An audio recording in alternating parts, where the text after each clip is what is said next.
Adil Rami en remet une couche sur les Argentins et cette fois c'est Ángel Di María qui trinque, le clan de Karim Benzema qui remet de l'huile sur le feu concernant cette blessure juste avant le mondial et le cadeau XXL de Georgina Rodriguez à Cristiano Ronaldo. Salut à tous et bienvenue dans le 1201e numéro du Journal du Foot.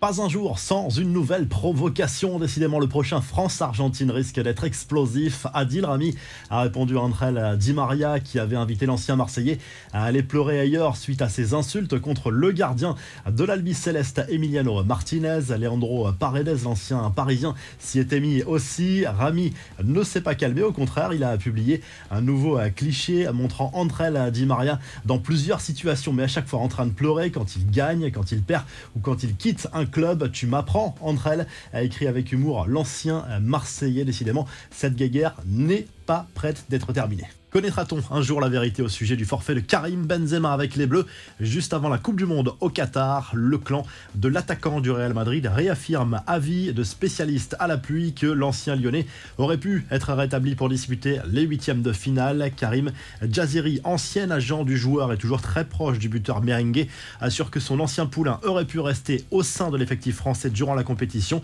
Il a publié un message sur Twitter en affirmant avoir obtenu l'avis de 3 spécialistes, lui affirmant que KB9 aurait pu rejouer avec l'équipe de France durant cette Coupe du Monde.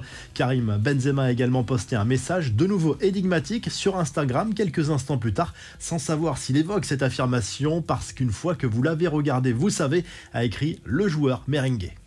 Les infos et rumeurs du mercato. Cristiano Ronaldo va sans doute bientôt signer le contrat du siècle. Selon les informations de CBS Sports, le club saoudien d'Al Nasser aurait d'ores et déjà programmé la visite médicale de l'attaquant portugais. Objectif, boucler l'opération d'ici le 1er janvier. Un contrat de 2 ans avec un salaire de 200 millions d'euros l'attendrait, on le rappelle. Un rôle d'ambassadeur de l'Arabie Saoudite serait également prévu, avec pour objectif la candidature du Royaume pour l'organisation du mondial en 2030. Une folle rumeur venue de l'autre côté de l'Atlantique à présent. Florian Thauvin serait sur le départ selon la presse mexicaine. Seulement 1 an et demi après son arrivée au Tigres, un prêt à Marseille serait même envisagé. Du côté du Real Madrid, on prépare l'avenir. Selon AS, Alphonso Davies pourrait rejoindre le club merengue en 2024. L'international canadien du Bayern n'exclut pas de s'offrir un nouveau défi et il est très convoité. Et du côté des transferts bouclés, Liverpool a trouvé un accord avec le PSV Eindhoven pour l'arrivée de Cody Gakpo, de quoi énerver Manchester United qui pensait avoir l'avantage dans ce dossier. L'international néerlandais, auteur d'une belle Coupe du Monde, a finalement choisi de rejoindre les Reds contre un chèque de 42 millions d'euros. Les infos en bref, le PSG va reprendre la compétition cette semaine comme les autres clubs de Ligue 1. Kylian Mbappé et Neymar devraient avoir du temps de jeu contre Strasbourg mercredi soir au Parc des Princes. Les 2 stars parisiennes ont participé aux dernières séances collectives au camp des loges. Lionel Messi profite, lui, de ses vacances en Argentine. Retour à l'entraînement avec le PSG la semaine prochaine selon TIC Sports. Messi va manquer a priori 3 matchs, 2 en Ligue 1 et 1 en Coupe de France, et pourrait rejouer le 11 janvier contre Angers.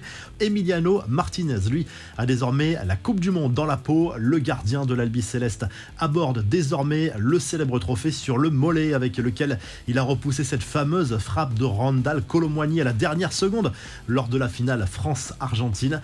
Adidas a mis en vente un premier stock de maillots de l'équipe d'Argentine brodé avec 3 étoiles après le sacre des partenaires de Lionel Messi lors de la Coupe du Monde 2022, et les précieuses tuniques disponibles seulement en ligne se sont arrachées très rapidement. Enfin, certains ont eu un parfum, un bijou pour Noël. Cristiano Ronaldo, lui, a eu une Rolls décapotable. Sur son compte Instagram, la star portugaise a dévoilé le cadeau offert par sa compagne Georgina Rodriguez pour Noël. Prix du véhicule aux alentours de 400 000 euros. CR7 qui possède déjà d'ailleurs une impressionnante collection de voitures de luxe. Allez, on termine avec la traditionnelle revue de presse. Le journal L'Équipe propose une sur le RC Lens, le dauphin du Paris Saint-Germain qui a misé cet été sur la stabilité, et la recette a l'air de marcher pour aller chercher pourquoi pas une place européenne et pourquoi pas en Ligue des Champions en fin de saison. Les Lensois qui se déplaceront à Nice avant d'accueillir le PSG en Ligue 1 pour cette reprise. Le Paris Saint-Germain qui vient de perdre son directeur général Jean-Claude Blanc, qui va s'engager avec Ineos, propriétaire de l'OGC Nice. Du côté de l'Espagne, Espagne, le journal Sport se penche sur l'avenir de Moukoko, l'attaquant du Borussia Dortmund visé par l'EFC Barcelone. Il vient de refuser plusieurs offres de prolongation successives, ce qui est plutôt bon signe pour le club Blaugrana pour l'enrôler l'été prochain et peut-être librement. Ça serait une excellente nouvelle pour les finances du Barça. Le quotidien sportif qui félicite également Ousmane Dembélé qui a repris l'entraînement prématurément avec le club catalan et qui postule pour une place lors du derby contre l'Espagnol ce week-end. Et du côté de l'Italie, la Gazzetta dello Sport se penche sur l'avenir de Lautaro Martinez. L'attaquant de l'Inter veut visiblement rester en Lombardie. Il est persuadé qu'il est au bon endroit malgré les approches de plusieurs grands clubs européens. Il vise le titre même si les Nerazzurri sont à 8 points actuellement du Napoli, leader de cette Serie A. Si le journal du foot vous a plu, n'hésitez pas à liker, à vous abonner pour nous retrouver très vite pour un nouveau journal du foot.